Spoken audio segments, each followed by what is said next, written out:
Hello. So in this video we're going to look at an example of solutions for confidence interval anti-hypothesis test for the difference in two population proportions for the same scenario, the same word problem. Alright, so we had looked at this example earlier for a couple different videos. A veterinarian association wanted to know if cat ownership is preferred by one gender over another.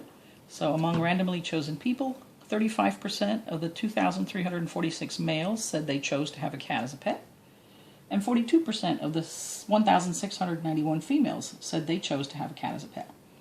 So when you do your info box and label, you'll find that you have two populations, males and females. The trait is whether you choose to have a cat as a pet or not. And then they outright give you the sample proportions, 35% for males, 42% for females, and then the sample sizes respectively. Just remember that on this one, when you go to do your standard error, the pooled standard error, and when you go to check conditions, and you have to show there's at least 10 of each trait, 10 yeses and 10 nos in each of the samples, you have to take your sample proportion and multiply it times your sample size to get the number of people in the sample that have the trait. Okay? Alright, so here's the conditions. You can pause the video and just kind of read over these quickly. And I went ahead and put those in. They're going to be necessary for both confidence intervals and hypothesis tests, but this is the only time we'll look at them. Alright, so we're going to find a 98% confidence interval for the difference in the proportion of males and females who have the trait of choosing to own a cat. Alright, so you're going to structure it. The difference in the males and the females, the proportion of the males and females who own a cat.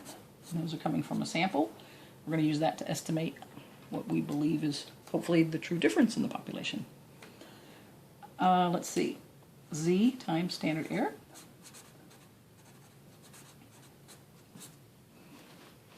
Alright, so we're told here from our info box, 0.35 minus 0.42 here, which is a negative 0.07 difference. Plus or minus. Now for our Z multiplier, we're going to look up in our t-table. Infinite degrees of freedom and 98% confidence, so 2.326. And now again, the standard error, you have to decide which formula you're going to use. We're going to use the confidence interval formula. So this is the standard error formula we're going to use. And again, you might want to just pause the video and look at the info box and see if you can find that standard error. Just, it's good practice. So I got 0.0155252.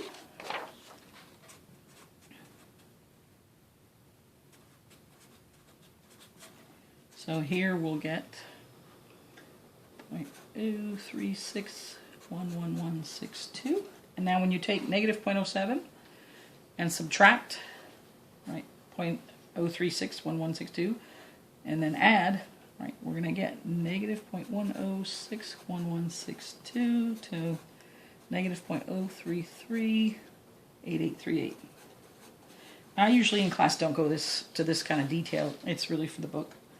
So it looks like about a negative 10.6% to a negative 3.4%, right?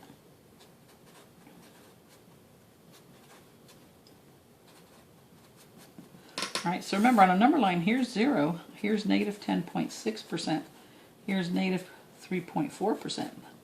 And we believe the true difference in the population proportions for the people who, males and females who own a cat, is somewhere in here. So we did not capture 0.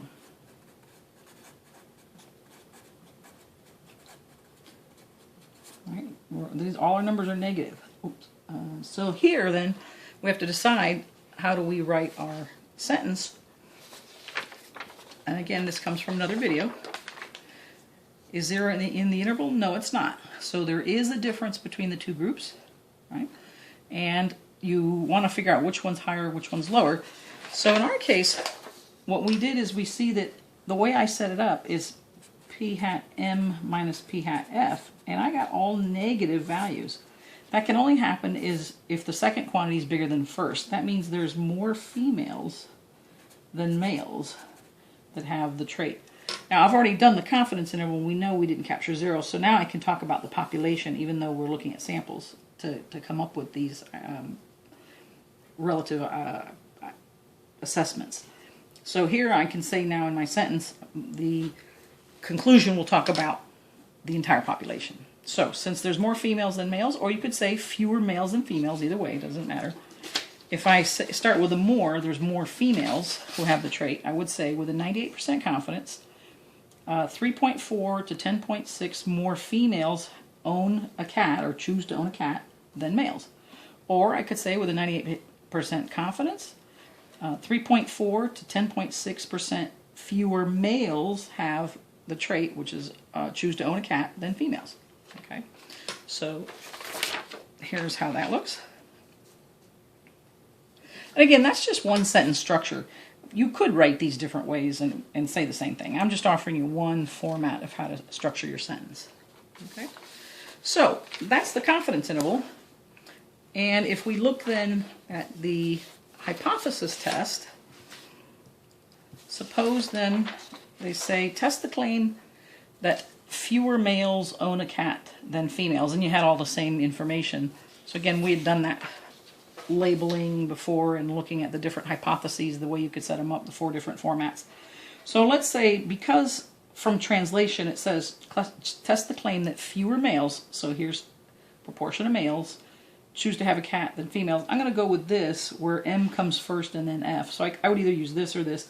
Probably I would use this right here for my hypothesis test. But again, you really could use any of them. So we're going to test that claim. So the null is P sub M minus P sub F is 0. That difference is 0. Or P sub M minus P sub F, that difference is negative. Okay. Now, we've already done conditions, so technically we would already go to our model. The center of the model is 0. That's my null. Right? And again, let's not forget that we would use this standard error, right? The pooled standard error. And let me find that. There are so many papers flying around here. Okay. So in our case, this is what we'd get. And again, let me put the info box up if you want to practice and see if you get the pooled standard error. There's your info box. Pause the video. And then here's what I got. 0.015476. Okay. So what I'm going to do is I'm going to just use the approximate standard error, just again for me to get a feel for what other sample differences I should be seeing. So I'd have positive 0.015, 0.030, 0.045, and then the same thing here, but negative. Negative 0.015, negative 0.030, negative 0.045. Right? So again, what this is saying is, if indeed there is no difference in the two population proportions, you know, the rate at which the trait is occurring in the populations, then 68% of my sample differences should come out to be about 1.5%. Either way, sometimes males are lower, sometimes females are lower, or females are more, or males are more. And 95% of my sample differences should show up to a 3% difference either way, right?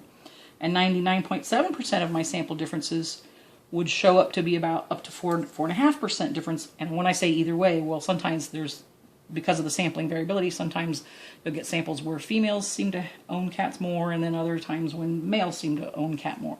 And that's again assuming there's no difference in the rate at that the trait is occurring in the populations. Okay, so now we're going to test this, and we're going to say, well, okay, what is? Now I wrote M first and then F, so I'm going to write P hat M minus P hat F. Be very consistent. And from our info box, right? That's 35 minus 42%, right? So 0.35, but always work in decimals. A negative 7%. And you can see this is 4.5%. So 7% is way out here. It's, you know, not even on our distribution. But theoretically, what we would do is say, okay, now I'm going to shade to the left because I was consistent in my subtraction. I can shade now to the left, right? Less than. And now I want to find the z-score. How far is a sample difference of 7% from the mean 0 when the standard error is, let me come over here, 0.15476. Right? And let's see what we get for that. We get 0.07 minus divided by 0.015, 476. And that looks like negative 4.5231. That's pretty good. Let's see. I've done these. We'll just keep going. So let's do normal CDF from negative 100, because we're going from negative infinity there, to negative 4.5231. And obviously we're going to get 0, right? I mean, we already know that's just off the chart. But let's go ahead and get the actual number. 4.5231. And I get 3.05 e to the negative 6, which we know is 1, 2, 3, 4, 5, and then 305. So there we go. 1, 2, 3, 4, 5, 6, right? So this is obviously 0%. Now, let me just kind of mention here that if we had switched the order, like let's just say, I just want to show you real quickly, we would get the same p-value, same everything. If I had done pf minus pm equals 0 and pf minus pm greater than 0 at this point, right? Because when you switch it, let's go back here, right? If that means females are greater than males, then we hear that difference is positive, right? Then we still would have the same model. Let me actually work with this here. That's the only difference is when I did my test, I would do p hat f minus p hat m, right? And that would give me 0.42 minus 0.35, which would be a positive 0.07. Well, notice the symmetry. This is just going to be the same distance away, but over here, and I shade to the right. I would shade this way, because that was how I would write my alternative. So then the only difference is I would have positive 0.07 minus 0, which would give me a positive 4.5, right? I'd have a positive 4.5231 z-score. Then I would do normal CDF from 4.5231 to 100, right, to infinity. And guess what I'd get? The exact same thing. So just to show you that reversing the order of subtraction will do absolutely nothing. As long as you're consistent, you're going to get the exact same answer. So what we got was a p-value of 0, right? That was our p-value. So we have p-value compared to the significant level, alpha. They didn't give us one, so we're going to use 5%. And so here we want to what? We want to reject the null. All right? And remember, how we started out was this, p m minus pf equals 0, pm minus pf less than 0, which means here pm less than pf, if you move this back over to the other side.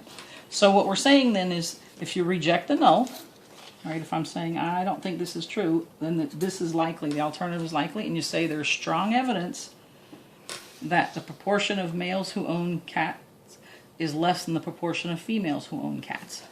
Okay? So, there's strong evidence the proportion of males who own a cat is less than the proportion of females who own a cat. And of course, that's the same thing as saying there's strong evidence that the proportion of females who own a cat is greater than the proportion of males who own a cat. You could say it that way too. Nothing wrong. All right. Thanks for listening.